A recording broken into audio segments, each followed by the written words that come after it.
want to thank our sponsor, Parati's Quality Meats, located in Cranford, New Jersey, serving customers all over New Jersey for the past 50 years. Welcome to another edition of Coaches Talk presented by the Shore Football Report. Today we have head football coach from St. John, Vianney, Coach Mike Alberque. Coach, thanks for coming on the show today. My pleasure, Rob. Thanks for inviting me. Awesome, man. Awesome. So we do have a connection. I love getting different coaches on the show, and the connection is my offensive line coach, Coach Mike DeTroia, and yourself played for Coach Gina Cole at Montclair State. So I've heard all the stories about you. Half of them were good. So Mike's a good guy. Stood next to him for 4 years in a huddle, so we're the same age, and we had some great times together. Yeah, I remember when you got hired, he goes, I think I know that guy. So he did all this research and all that. And for the next week, all I heard was Montclair State stories, Coach. So I had a good scout report on you, not your program. So that's great. Mike's a great guy. And it's nice that us coaches still keep our college buddies, close to ourselves. And that's who we are, and these kids learn that, every step you take, you're a product of where you were in the past, and you were in a great football program with Coach Gina Cole, and that was his first year as the head coach, correct? Correct, yeah. Mike and I had originally played for Fred Hill, who was the head football and head baseball coach at Montclair State. So I played both sports for Fred. And then Fred moved on, and obviously a legendary career as the head baseball coach at Rutgers. Coach Gina Cole made it a very smooth transition when he became the head coach, and still the head coach today. When you play for men like Fred Hill and Rick Giancola, you have the opportunity to grow as a coach and as a person and as a man. Yeah, he's a great guy, man. Really, really great guy. It says a lot for him being there for so long. He mentored a lot of people. He really did. Coach, let me embarrass you a little bit. I know coaches don't like to talk about themselves, but that's my job. So 36 years experience, which is incredible. You've coached on the youth, you've coached on the high school, and you've coached on the college level. Can you quickly just tell us, is football still football on every level? 100% yes. At the end of the day, it's about blocking and tackling. Those guys up front, whether it's at the youth level or the college level, it's the people up front that make things happen. And blocking and tackling, the old adage, it works at all levels. Did you coach differently, or did you speak like to those youth kids the same as you did those colleges, or did you have to water it down a little bit? Of course, you water it down a little bit. And whether you have college kids that don't know a lot of the foundations based on where they're from and different terminology and everything else, and you have the youth whose slate is clean, so to speak. They've only learned things that they heard on television, that they heard from their parents, and so it was pretty similar throughout. Yeah, great, Coach. Let me just run down your resume right here. This is your second year at St. John Vianney as the head football coach, and prior to that, you were 2 years as an assistant coach, a quarterback coach, and then eventually the offensive coordinator. Before that, you were at Castleton University for 7 years, and that's an interesting story. We were talking before that. And then before that, you were at Ridgefield Park High School for 7 years as an assistant, correct? Correct. I volunteered at Ridgefield Park back when my kids were playing there as well. So I was also a school administrator in Ridgefield Park at the time. Yeah, and before that, you were at Fairlawn as the head football coach from 88 to 2001, which is 13 years. And before that, you were at Montclair State starting your coaching career, where you actually played football and baseball. It was pretty nice, I guess, to come back and coach and start off your career, right? Yes, and the familiarity I had with everything. So it was Coach Giancola's second year as the head coach. I had learned so much. The offensive coordinator at the time was Charlie Kukuza, who was absolutely brilliant, and I learned so much from him. As well as my high school coach, Bob Morris, who wound up moving on to Hackensack when Hackensack won 5 state titles in a row. So when you're surrounded by people with as much knowledge, I was quite fortunate. Awesome, Coach. This takes us to the process right now. The process is the most interesting part of this show, where people get to hear how you became a head football coach, because you just didn't just walk into something. Your body of work, which is called your resume, allows you to get hired on the spot, which you did.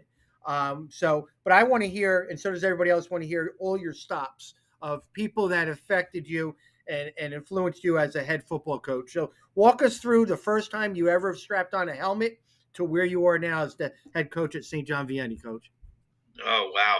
As a youth in Richfield Park, I had the opportunity to play for some men that volunteered their time that truly had the interest of the student athletes involved at heart, and they did a great job. Coach Thompson, Coach Woods, pretty amazing. I haven't said those names in quite some time. Then I moved on to the high school level, where the head coach when I first got there was Pete Natal, who will allude to in a little bit, and he left and actually went to Fairlawn. And I played for Bobby Morris, who was outstanding. Originally, he coached at St. Cecilia's, as did Pete Natal. And the legacy of St. Cecilia's from back in the day, starting with Lombardi, it was just second to none at that time. Then I moved on to college, where I had said Charlie Kakuza was quite influential. Fred Hill, who had recruited me for both sports. Rick Giancola, who later on became my boss and a good friend of mine as well. I could reach out to Coach G at any point in time, and it's pretty amazing how they never forget a name. It's unbelievable. They just don't forget names, and it taught me a lot that there's power in knowing student athletes' names, and when you can address a player and a freshman come in here, for example, at St. John Vianney, and I know their name instantly, but I learned that how important that was from those coaches. It's a simple thing, but I think it gets overlooked at times. When you call a kid by name instead of, hey, 21, get in. Yeah. It kind of, the effect that you have on a student athlete speaks volumes. Yeah, very true. Very true. Yeah. And Coach Giancola has the reputation of, well, he's been there for so long. It's like a family. People keep bouncing back, and he loves it. And he loves it. Now, Coach, the term moose, I'm sure you heard that, right? A lot. Who Hill. Fred. Okay. Because all you Montclair State guys call everybody moose. It was a term of endearment. Freddie Hill, from as far as I'm concerned, was the first one who used it. Right. Coach G uses it all the time. Norm Schoenig, who followed Fred as the pitching coach down at Rutgers and later became Montclair State's head coach in baseball, used it all the time as well. It's kind of funny. He's a Fairlawn graduate, and well before I was there. But it's a small world. It's amazing how many links you get in that small world we have. Yeah, I mean, I've been called Moose so many times. I didn't know if it was a habit or they thought that was my name. I was like, what's going on? Then you find out they're all from Montclair State. It's eternally the Moose from Montclair State. Eternal. Started with Freddie. So, Coach, lead us on to your path now from where you were just talking. Okay, so I played wide receiver at Montclair State for 4 years. I had an extra year of baseball eligibility. I had gotten injured my sophomore year of football, was injured my shoulder, was unable to play baseball that year. So I came back for a fifth year of college, but I didn't have to take classes in the fall. And I wound up coaching football with Coach G, which you go from a player to a coach in a pretty quick time period. And you learn so much of those little intricacies of what a coach does. When you're a player, you see the coach, you know who knows things, the knowledge base and everything else. It teaches you and learn from a young age how important time is and time management and how to address different things. And that was key. When I was in high school, we had an assistant coach who I had no idea, but his name was Kurt Schottenheimer, and I had no idea that Kurt Schottenheimer is who he is. It's Marty's younger brother. He went from William Patterson to Richfield Park, and then he went to coach at Michigan State, and he's been coaching in the NFL for many years. So I saw how he addressed things, and I was able to learn a lot from him as well. That's pretty cool, Coach. So now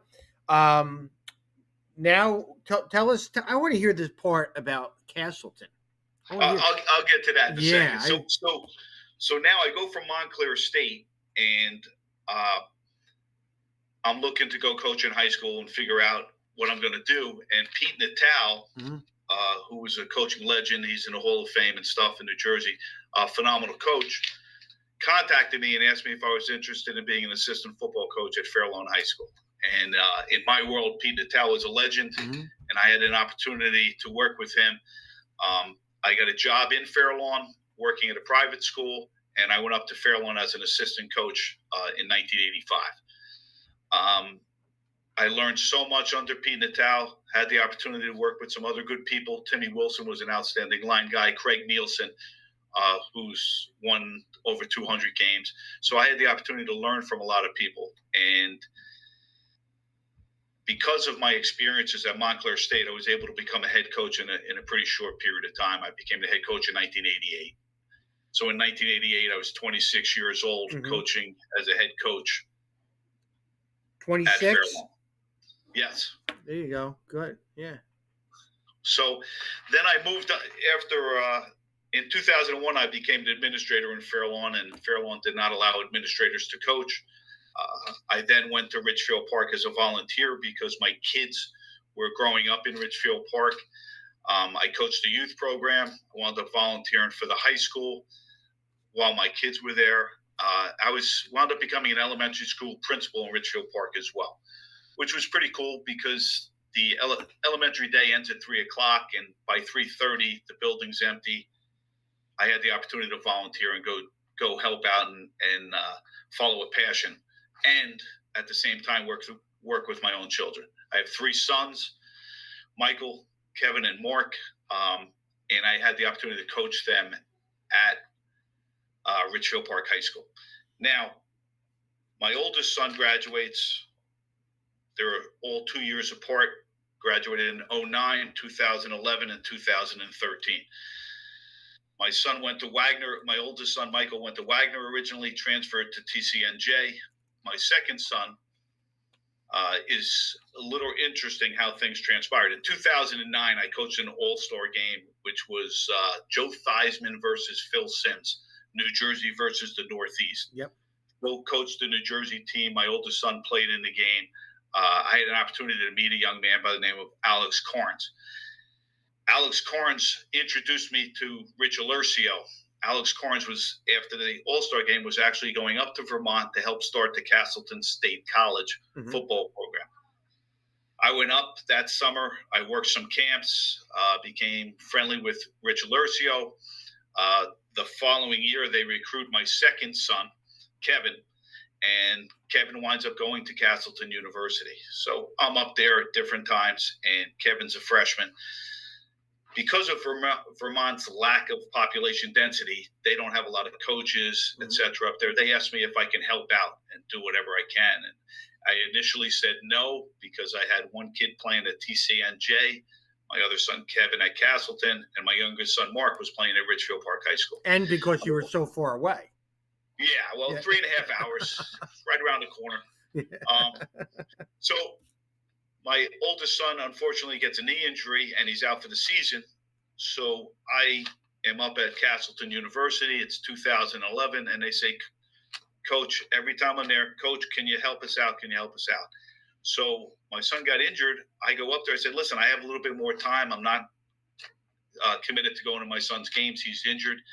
Next thing I know, I had a headset. I was upstairs helping out the defensive coordinator, and I spent the next 7 years helping Castleton University's football program. It went from Castleton State College to Castleton University. I would take my summer vacations in August. I would be up there for all their camp. I would use vacation days on Fridays. I would be commuting 3.5 hours up there, watching practice films at night and early morning during the school day before school started. So it was definitely a unique trip, traveling to Vermont as frequently as we did. Sometimes we'd go up to the university, up to Maine. We'd be playing up at, why am I drawing a blank? What the heck's the name of the college in Maine? a D3 program. Mm-hmm. It's up in Bangor. They were pretty good. They won the conference. Mm-hmm. We would also go down as far south as Washington, D.C. We would be playing Gallaudet University. Oh, yeah. Yeah, had the opportunity. That was a very unique experience. Wow. That being a largely deaf school, their ability to use that bass drum, which I'm sure everyone has seen on ESPN. Well, I had the opportunity to coach and do it live. Wow. And the one year we were their homecoming game, and there were thousands of people on campus. But the silence around was very unique, and you know what? It's part of the learning process and the learning procedures of what different people have to do. Wow. And the name of the university in Maine is Husson University. There you go. Took me a little bit. It came back to me. It's been a few years. Now, I know Coach Alberque, he recruited like crazy the short conference. He did, because he's a short conference guy. And he would always say, if I can only get your guys to come to the campus, it's beautiful. Now I'm saying to myself, that's pretty far away. Now I'm thinking you're commuting to coach there 3.5 hours. That's incredible. Yeah. But a very beautiful campus. Absolutely gorgeous. And the way it's structured was very unique too, where you drive onto the campus, to the right was pretty much where the dorms were, the athletic facilities and everything. And to the left were all the academic buildings and everything else. Mm-hmm. And my third son wound up going to Castleton as well and playing D-back. He was an all-conference D-back. My son Mark, my older son Kevin, that went to Castleton, was a D3 All-American in a couple polls, wound up playing professionally 1 year in Finland. He was also ROTC Army, so he had his Army commitment that he had to fulfill after that. But, you know, those were experiences that were just absolutely phenomenal. That's great, Coach. Now I retire as a principal in North Jersey in 2018. Yeah. And I come down to the shore. My wife got a job in Lakewood, and it was a heck of a commute, an hour and a half every day from mm-hmm. North Jersey. We moved down to Wall Township. Mm-hmm. And I had contacted Coach Joe Martucci, who was recently hired as the head coach, mm-hmm. and said, "Hey, Coach, I'm looking for a position. I'll coach anything, etc." So I had an interview with Coach Martucci, who he and I had met when he was recruiting for Keene University, and mm-hmm. I was recruiting for Castleton at different showcases. Yeah. And we hit it off. And I was an assistant for Coach Martucci for 2 years. He stepped down. I became the head coach. I still keep in touch with Coach Martucci. I consider him a valuable friend. Yeah, and a Hall of Fame coach in a short conference, may I add? Heck yeah. He knows X's and O's. Come on. He knows it all. Yeah. He told me a funny story. Now he's coached in high school. He's coached big games and Hall of Fame coach. He goes to Keene and he walked on the field, and I remember one of his assistants saying that he was like, "Where is everybody?" And it just wasn't the same amount of people at a game there that had a Mattawan state championship game. And yep. It's kind of like, it was kind of shocking, but still great football there and all that. But yeah.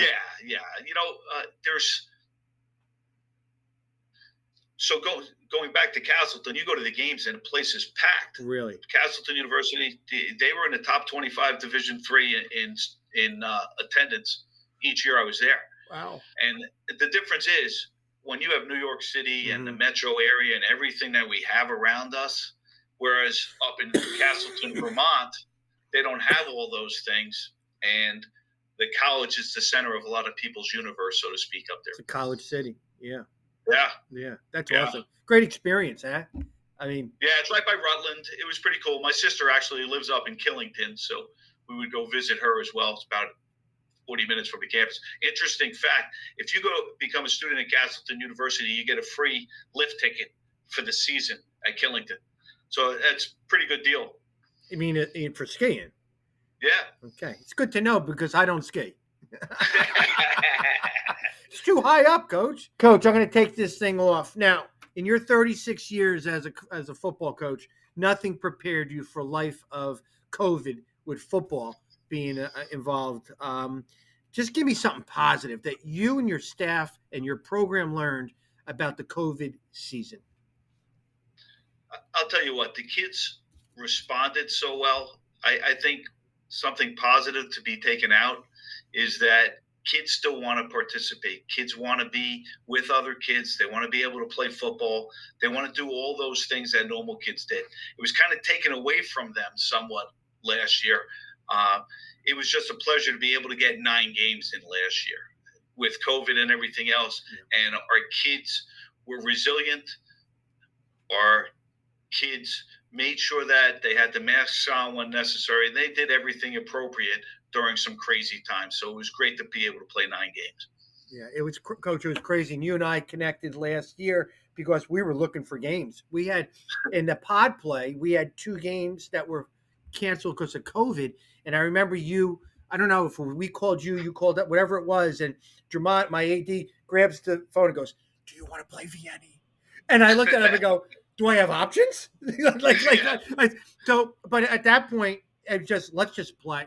And I remember you telling us, it goes, "Are we home or away?" Like, we'll come to you. We don't care. Let's just play the game before something happens with COVID out there. But yeah, it affected everybody, Coach, because the kids just wanted to play. They didn't care about the BS of playoffs and this and that. They just wanted to play football, and so did the coaches. Yes, heck yeah. And unfortunately for the seniors last year, they didn't have a state playoff. They didn't have that.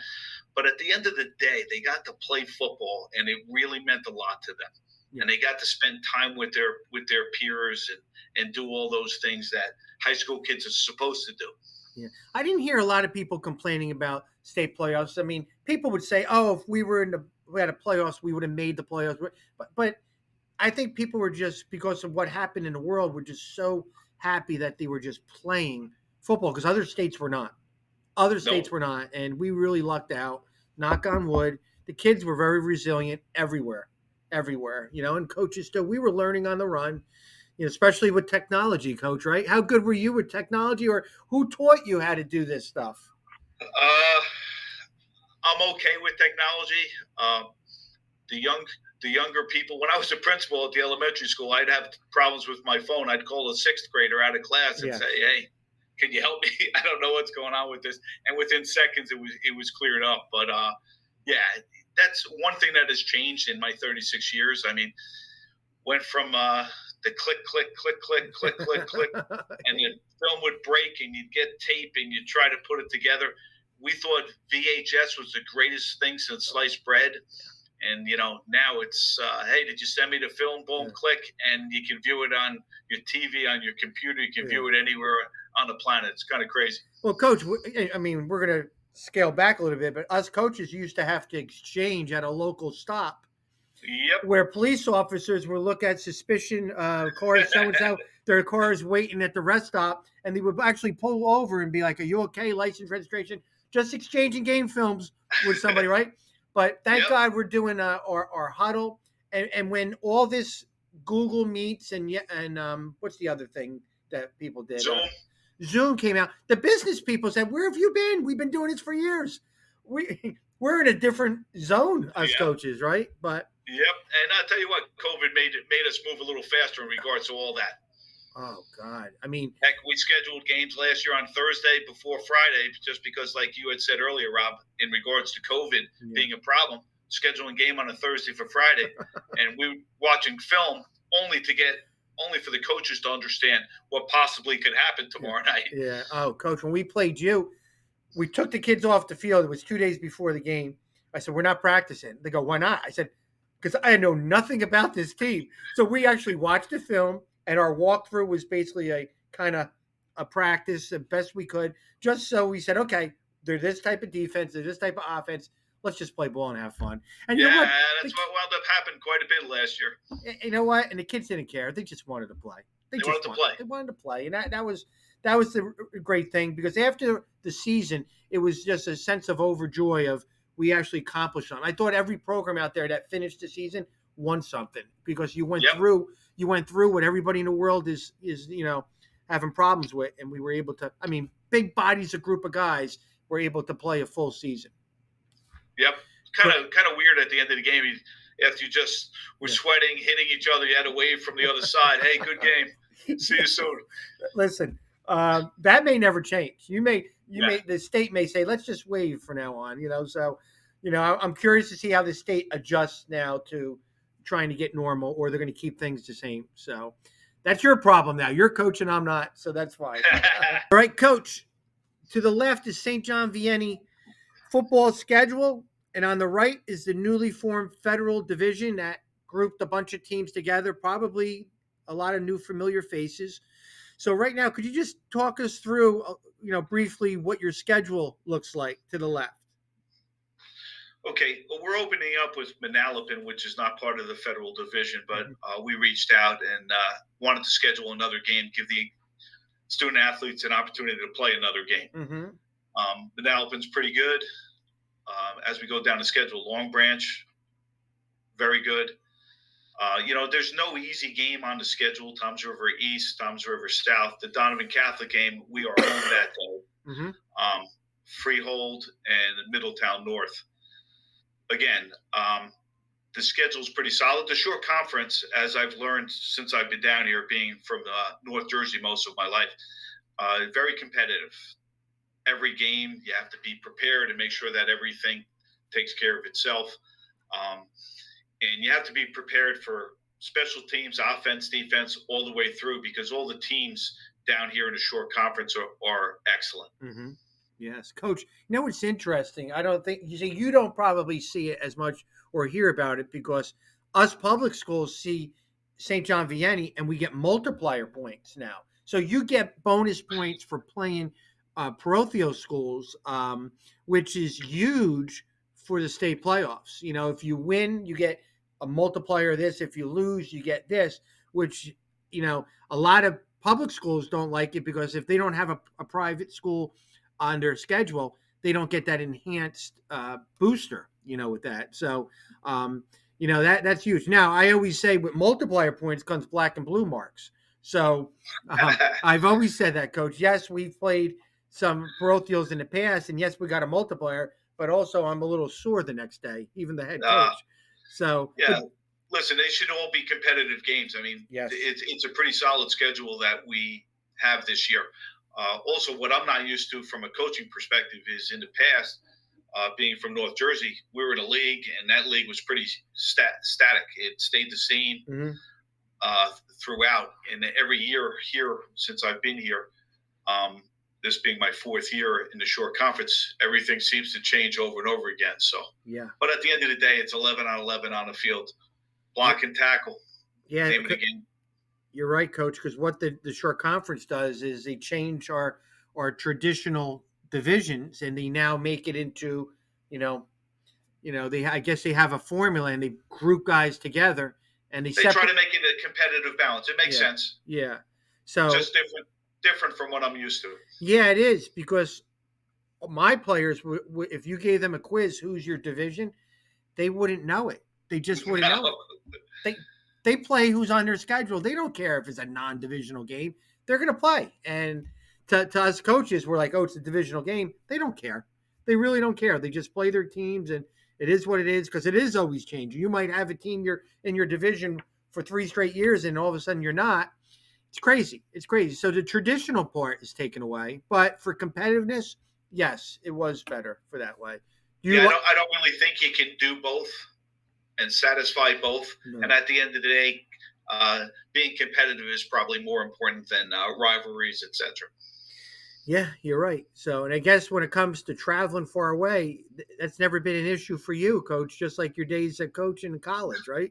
So an away game is not far compared to where you were at Castleton.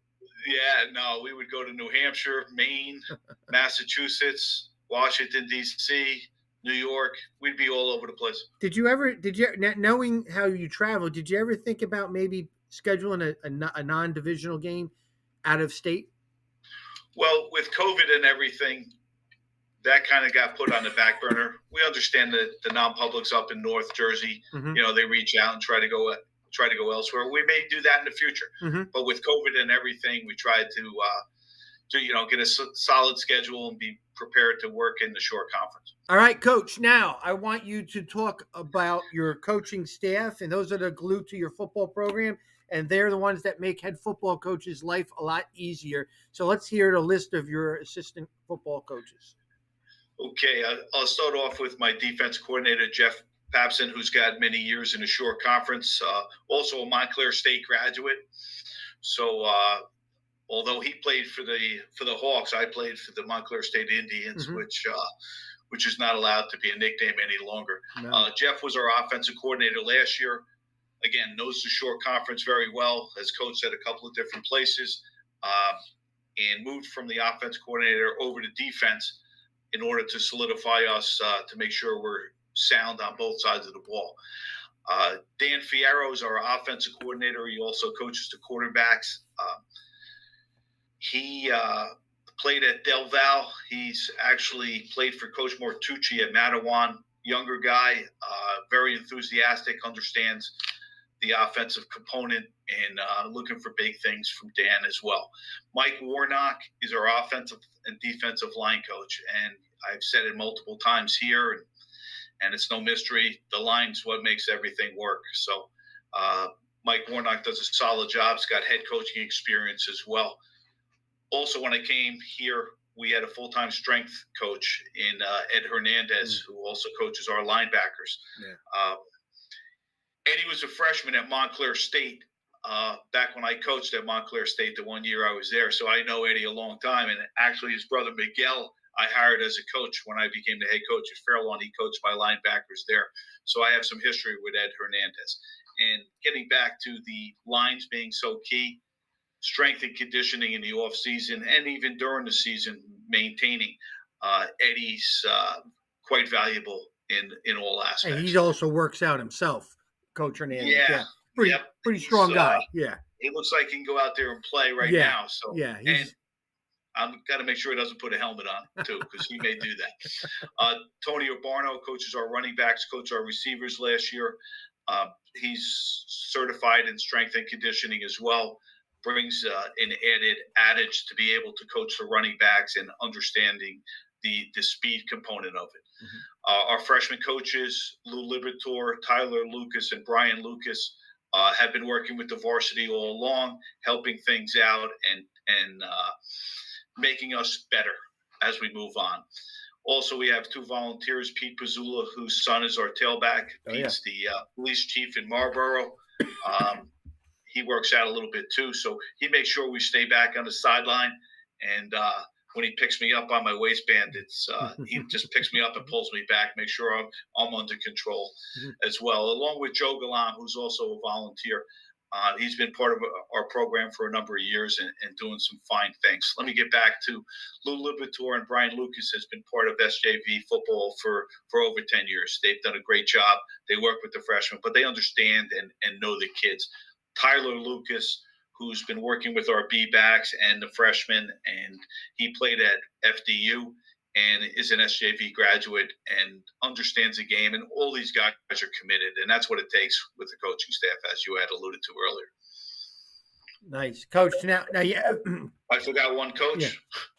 The defensive back coach is my son, Mark Alberque, who played D-back in Castleton.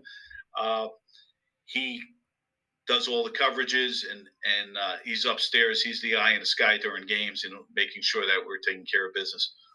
Now, Coach, when you have a staff, most importantly, you have to feel comfortable with it as a head coach. So you got some guys from Montclair State on there, which kind of keeps things fresh, and you probably laugh about. I'm sure every day is some type of reminder. You remember when this happened, or did you? Yep. Right? It just.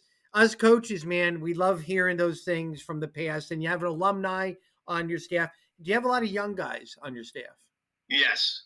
Everyone's younger than me except for one. I'm not going to mention any names. But when you have 36 years of experience coaching, there's going to be a lot of younger guys than you are. So the younger guys keep it real with the kids. There's a good connect. Like they separate from the players. But yet they can relate to him a little better than somebody like me, my age or something like that. I just don't like their music. I don't like cheese and crackers. 100%. It's killing me. And we have some music at practice at times, and Yeah, I I'm I'm trying to adapt to it as much as I can, but it's different. It's absolutely different. now, Coach Detroit, who's a little bit older than me, every time they would blast their type of music, the players or the young coaches, I would say, Coach Detroit wants his CD back, and he would look at me and go, "Are you kidding me? Are you kidding me?" Yeah, but the music is set, that gap's never going to get closer because I just don't like their music. But I do like the way they coach the younger coaches, and it does keep everybody young Their inside the locker. rapport, the younger coaches' rapport is key to any football program. You need that. They have to, again, you alluded to it, but they relate better just because of the proximity of age, and that's key. That's key. So kids can identify and reach out and be able to, when they have an issue, whether it's football related or any relation, they have the ability to reach out to somebody that's real nearby and close and dear to them. It's always important to have different personalities as coaches too, because if you're all were the same, it wouldn't work. You need to have diverse type of guys inside your Thank locker you. room and all that stuff, and ideas also with your game plans and all that. All right, Coach. Now here's the fun part. You're gonna talk 2021 St. John Vianney football team. Before you do that, just tell us briefly what you guys run offensively, defensively, and then talk about those exciting players you got returning, which I know you have a handful of them that you're real excited about for this year. So, Coach, go ahead. Let's hear a little bit about you guys. All right. Offensively, we're a little bit more spread than anything else. Obviously, when you look at a team's defense, what they're going to run against you, what their base stuff is, you try to evaluate to see what would work best. We have a couple of tight ends also, but we're thinking we're going to be three wideouts more than anything else at this juncture. Spread, some RPOs, power football, some eye from an offensive perspective. Hopefully 50-50 run to pass. But again, based on what another team's doing, will dictate a little bit more of that. Defensively, we start out in an even front. Last year, we were an odd front. We're looking at different things in regards to how we're going to adjust. We have some experience in the secondary, so that's going to help us out, we believe. So we'll be able to do multiple different things from a defensive perspective.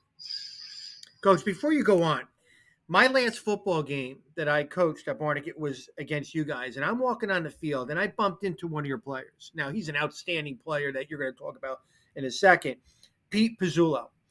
What a high character guy he was. I mean, the short talk I had with him was, I mean, here he is preparing for his football game, and what a great kid. What a great kid. He won me over.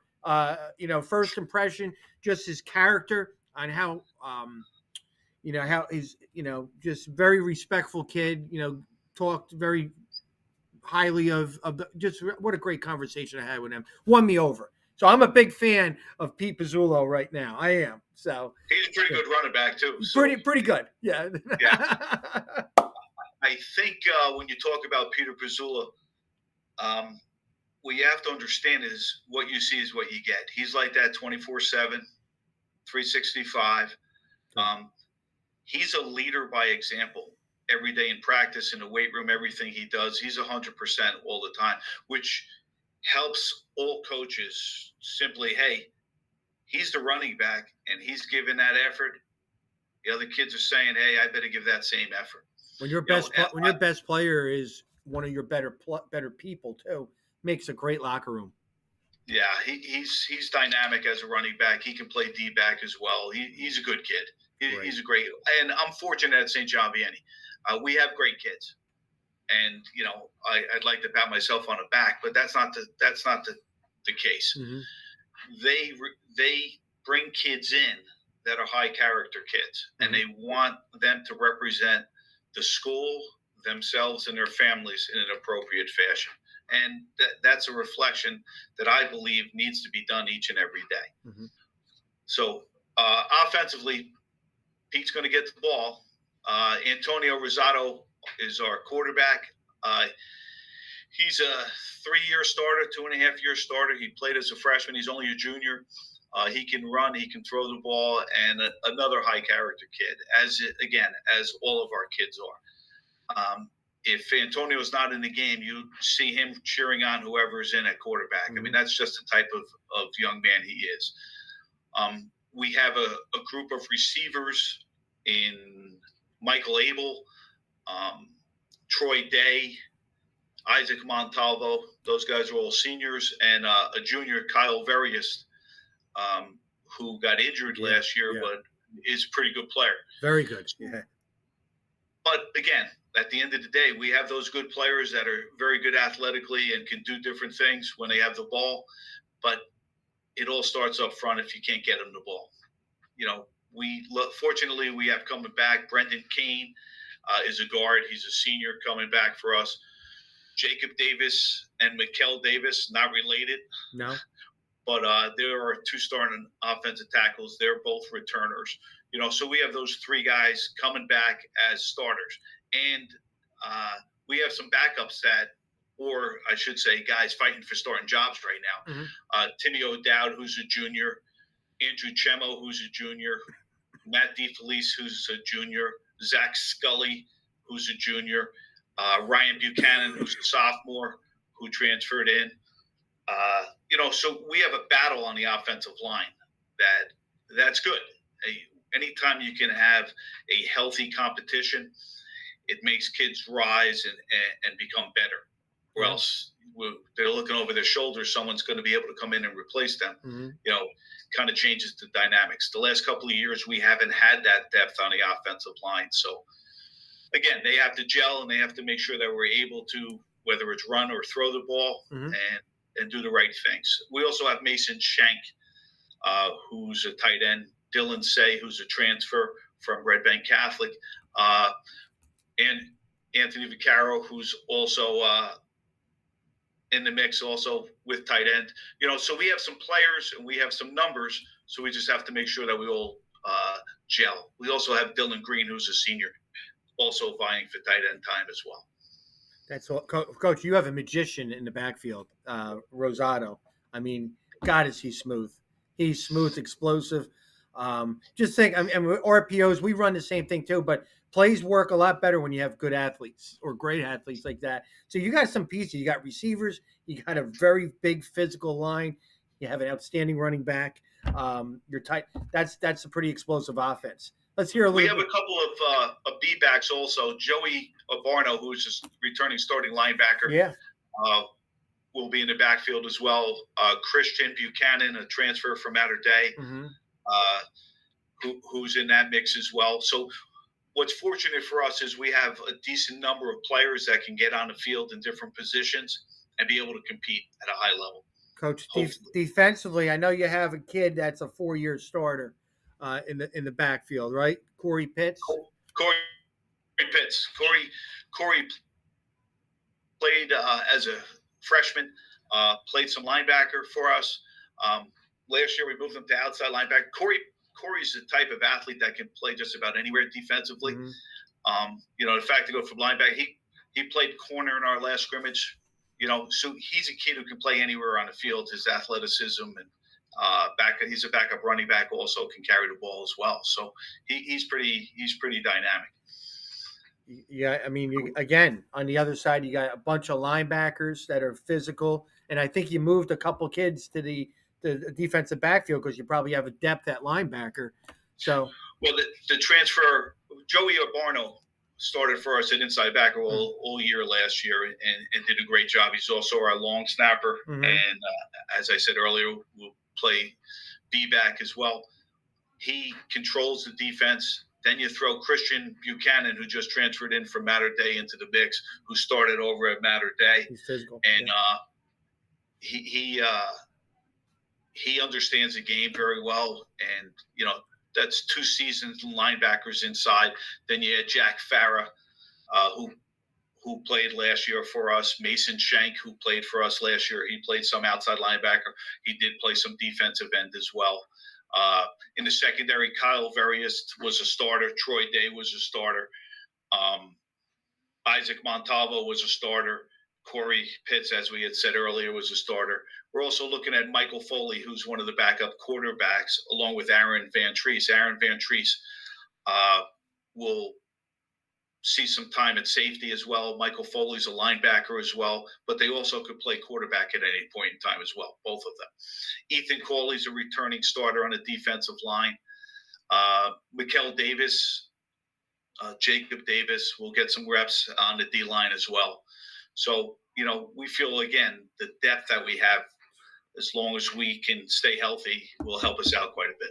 Yeah, I mean, you got a lot of guys with experience coming back, which makes it fun too, because their football IQ must be a lot higher than the average kid who's just playing for the first time when they're under the spotlight of a football game on Friday night. So exciting times, Coach.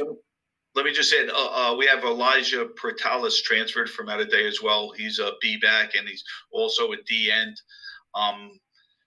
Dylan Say, I had mentioned earlier, offensively, he's also in the schematic from a defensive side of the ball. Nick Galam's a backup running back who also will have time in the defensive secondary. Kyle Pettis is in the secondary. He's a junior. He's a receiver as well. So we have some depth all over the place. So hopefully we can find the right mix and not screw it up as coaches. So. You weren't going to screw it up with those type of kids. Coach, what is your numbers like on varsity? We have 70 kids in the whole program, freshman through senior. That's a real good number. Yeah. That's pretty good. Yes. It's a really good number. Really good number. Well, Coach, that was fun. I always love hearing about other people's programs, and thank you for coming on our show today. And I'm definitely going to be covering a lot of your stuff because you got a lot of top level, high character athletes on your football team, and your schedule is going to be big games of the week for, those weeks. And if there's anything I could do for you, the SureFootballReport.com will have their own website and cover and make things fun, because I want to make short conference football fun for you guys, just like you're going to make it fun for everybody else. We didn't talk about my kicker. Oh, well, Mason, yeah. Yeah, Mason was the all-shore kicker last year, so yeah, he's looking to play at the next level. He's looking to play lacrosse, but he can play football at any point in time. Coach, he's a physical kid too. I mean, the way he kicks the football is the way he hits people too on the other side of the ball. Michael Abel's a pretty good kicker too. Yeah. Unfortunately for him, we got Mason Shank on the team, but I have no problem putting Michael Abel on the field as a kicker as well. So. Yeah. So I mean, and like we said, Mason is also playing defense and offense too. So he's a pretty physical kicker there, right there. Yeah. So. Yeah, Joey Barno is on the field all the time too. So we have those players that are going to be on the field, even though we might have some other kids. But try to put the best 11 out there. That's awesome. So you got it. I mean, offense, defense, special teams. You have to feel pretty good, Coach. You have to feel pretty good. You feel pretty good. Just that unknown of COVID last year. Yeah. All those different dynamics. Yeah. Well, you can only control what you can control, and we're at the mercy of everybody right now with this thing. So heck yeah. So yeah. I think that I have faith that we're all going to overcome this. So hopefully last year was a learning experience, and we can evolve to something a little better and get back to normal. That's our goal. Get to that first game and let the season run right through, Coach. That's going to be. We need it. We need high school football. We all do. I hear you, especially the kids. Yeah. So, all right, Coach, I want to thank you again for coming on the show. And Rob, thank you, Rob. And you need anything that you're doing for Sure Conference. All right. Tell everybody I said hello.